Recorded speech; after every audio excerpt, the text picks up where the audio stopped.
Welcome to the Innovation Brief by IdeaScale, the podcast designed for busy leaders like you. We know you're juggling a million things from quarterly reports to that overflowing inbox, but staying ahead of the innovation curve is critical. And that's why we're diving deep into the forces shaping the business landscape today, those powerful force fields that can either propel your company forward or leave it lagging behind. What's fascinating here is that to truly grasp these forces, we can draw inspiration from an unexpected source: Zen philosophy. That's philosophy now. That sounds intriguing. You're going to have to explain that one. Think of it this way: Zen emphasizes embracing opposing forces, finding balance in the midst of what seems like chaos. It's this very concept that can be incredibly valuable when navigating these complex business force fields. Okay, I'm starting to see the connection. So what specific force fields are we talking about today? We're going to unpack three major ones: the ever-shifting landscape of globalization, the undeniable impact of our environment, and perhaps most importantly, the evolving dynamic between entrepreneurs and their customer base. All right, let's dive into the first force field then. Globalization. It feels like every day the global economy is changing, and I'm hearing more and more about this power shift eastward. You're absolutely right. We're seeing a significant shift in economic power, with the East rising as a dominant force. Just look at the emergence of tech giants in Asia Yeah. or the burgeoning consumer markets in that region. These shifts have massive implications for businesses everywhere, regardless of their physical location. So not enough for companies to just focus on their local markets anymore. They need to have a global perspective. Exactly. Innovation today demands that businesses think beyond borders. Supply chains, markets, even technological advancements are all intertwined on an international scale. And what does this mean for companies trying to innovate in this globalized world? Adaptability is key. Companies need to be agile and responsive to changes in the global landscape. They need to be thinking about diverse and interconnected factors, not just what's happening in their own backyard. Okay, so globalization is one force field. Let's move on to the second, the environmental impact. It's impossible to ignore the environmental costs of economic growth, record-breaking heat, the alarming melting rates in Antarctica and Greenland. The signs are everywhere. And these environmental changes aren't just abstract concerns. They're having a real and measurable impact on businesses. Take, for instance, the increasing frequency of extreme weather events, which disrupts supply chains and increases operational costs. The writings on the wall: incremental changes aren't enough anymore. We need radical new technologies and solutions. So we need to move beyond simply trying to reduce our environmental footprint. Precisely, we need to shift towards innovations that fundamentally change how we do business. For example, we're seeing incredible progress in areas like renewable energy, carbon capture, and sustainable agriculture. Are there any companies that stand out as being particularly innovative in this space? There are some fascinating examples emerging from China and India. These companies aren't just developing sustainable solutions, they're seeing environmental challenges as opportunities for groundbreaking innovation. They're creating entirely new markets and industries based on sustainability. That's inspiring. Yeah. I think it's a lesson for all of us. Yeah. So we've talked about a globalized market and the need for companies to adapt. And we've discussed the urgency of finding truly sustainable solutions to environmental challenges. What's the third force field we need to be aware of? The third, and arguably the most dynamic force field, is the changing relationship between entrepreneurs and their customer base in the age of open innovation and social media. This relationship is more complex and demanding than ever before. I can definitely see how social media plays a role. It Right. gives customers a much louder voice than they had before. Exactly. And that's why companies need to be incredibly tuned in to customer feedback and preferences. Even the most brilliant minds can get it wrong if they're not listening to their customers. Take Steve Jobs, for example. Oh, interesting what happened with Steve Jobs. Yeah. Well, despite being a visionary in the tech industry, even he initially resisted the demand for larger smartphone screens. I remember that he was convinced that smaller screens were better for usability, but of course customers wanted bigger screens to watch videos and browse the internet more easily. And ultimately, Apple had to adapt, proving that even iconic leaders need to be responsive to evolving customer demands. It's a powerful reminder that in today's world, companies can't afford to ignore what their customers are saying, especially with social media amplifying those voices. It seems like this is a critical force field that businesses really need to get right. It is, and neglecting this dynamic can have serious consequences. Companies that fail to adapt to their customers' evolving needs risk becoming irrelevant. So we've laid out these three powerful force fields: globalization, the environmental impact, and the shifting dynamics between companies and customers. They're all interconnected, constantly evolving, and carry huge implications for businesses trying to innovate. What does all this mean for our listeners? What are the actionable takeaways here? That's the key question, isn't it? Ultimately, it boils down to this companies need to embrace both incremental and radical innovation. So it's not about choosing one type of innovation over the other. It's about having the capacity for both. Precisely, incremental innovation helps you stay competitive in the short term, while radical innovation is what allows you to leap ahead of the curve and truly disrupt industries. It's about striking a balance, recognizing that each of these force fields demands a different approach. Sometimes you need to refine what you already have, and sometimes you need to completely rethink the game. And how can companies determine which type of innovation to pursue in a given situation? It comes down to understanding the specific force field you're dealing with.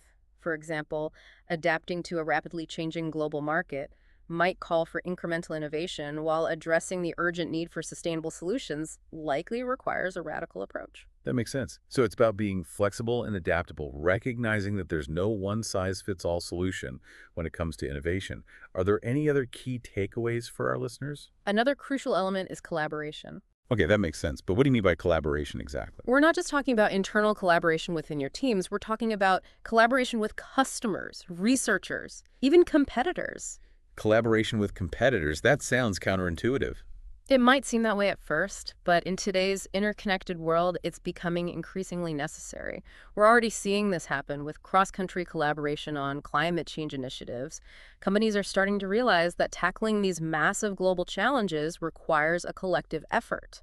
I see your point. You can achieve much more when you pool your resources and expertise, especially when dealing with problems that affect everyone. Exactly. This collaborative mindset is also essential when considering the rise of AI. AI is definitely a hot topic these days, and its potential to disrupt industries is enormous. It feels like it's changing the game for everyone. It is, and while AI presents incredible opportunities, it also poses unique challenges. One of the biggest challenges we need to address is workforce displacement. As AI takes over certain tasks, we need to find innovative solutions for retraining and redeploying workers. So AI isn't just a technological challenge, it's a social and economic one as well. Precisely. And addressing those challenges effectively requires a collaborative effort between businesses, governments, and educational institutions. We need to work together to ensure that everyone benefits from these technological advancements, not just a select few. That sounds like a massive undertaking, but also incredibly important. We need to make sure we're prepared for the changes AI will bring. Absolutely. And it's a perfect example of how a Zen-inspired approach to innovation can help us navigate these complex forces. Can you elaborate on that? What exactly does a Zen approach to innovation look like in practice? It's about embracing those seemingly opposing forces we talked about earlier.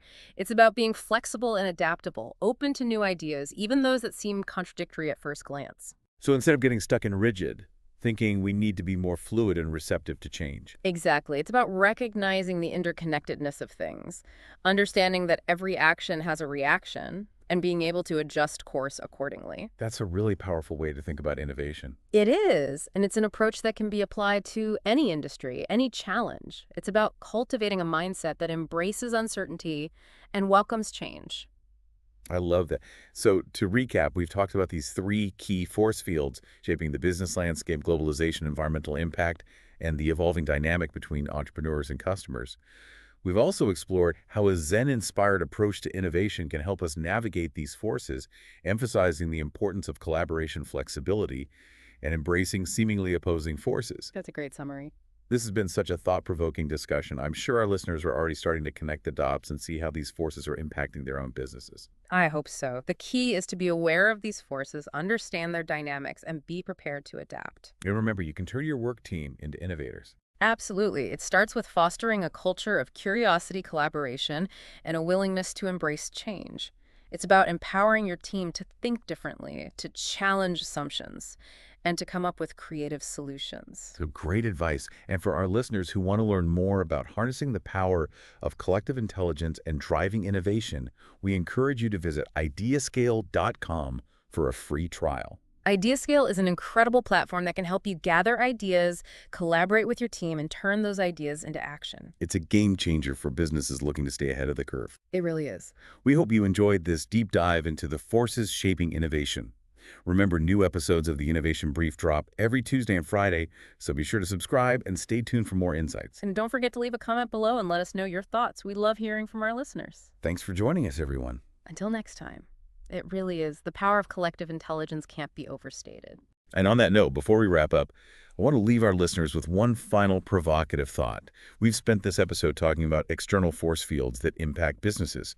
But what about the internal ones? What about the force fields within each of us? That's a brilliant point. You're talking about the individual mindset, the internal resistance to change that we all face to some degree. Exactly. How can embracing this Zen approach we've discussed help individuals become more innovative, more adaptable, more comfortable with those opposing forces within themselves, especially when leading their teams through these turbulent times? It's an essential question, and it's something I encourage all our listeners to reflect on. Perhaps it starts with finding that stillness within that quiet space where new ideas can emerge. I like that, creating this space for those aha moments to happen, Yeah. almost like a form of meditation for innovation. Precisely. Or it could be about cultivating a beginner's mind, approaching each challenge with fresh eyes, free from preconceived notions.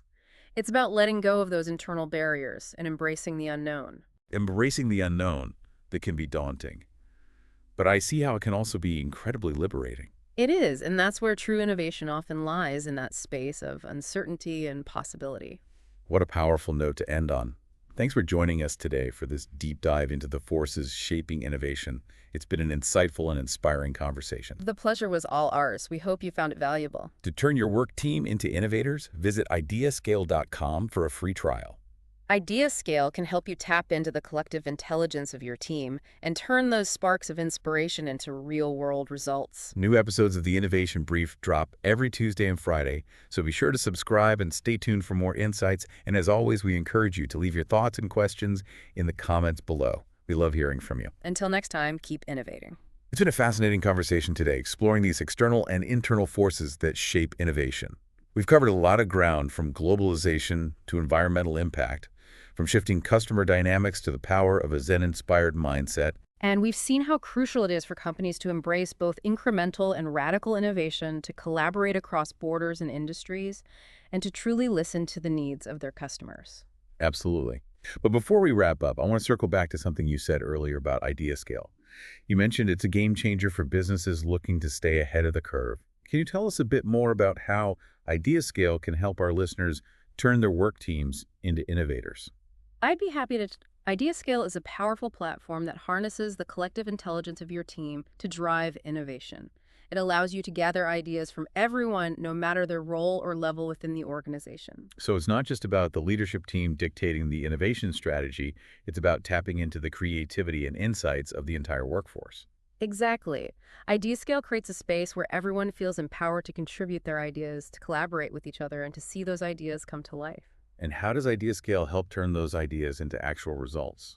The platform provides tools for evaluating ideas, prioritizing them, and developing them into actionable plans. It helps you track progress, measure impact, and ensure that your innovation efforts are aligned with your strategic goals. So it's not just about generating ideas, it's about having a structured process for turning those ideas into tangible outcomes. Precisely, and IdeaScale makes that process seamless and efficient. That sounds incredibly valuable. Yeah. I can see how IdeaScale would be a powerful asset for any company looking to foster a culture of innovation. It is, and the best part is you can try it out for yourself. IdeaScale offers a free trial so you can experience the power of the platform firsthand. I encourage all of our listeners to check it out. Head over to IdeaScale.com and sign up for a free trial today. You won't be disappointed. I completely agree. It's a fantastic resource for any leader who wants to unlock the innovative potential of their team. And that brings us to the end of today's deep dive into the forces shaping innovation. We hope you found it insightful, inspiring, and most importantly, actionable. The pleasure was all ours. We always enjoy exploring these critical topics with our listeners. Remember, new episodes of the Innovation Brief drop every Tuesday and Friday, so be sure to subscribe and stay tuned for more insights. And as always, we love hearing from you, so please leave your thoughts and questions in the comments below. Until next time, keep innovating.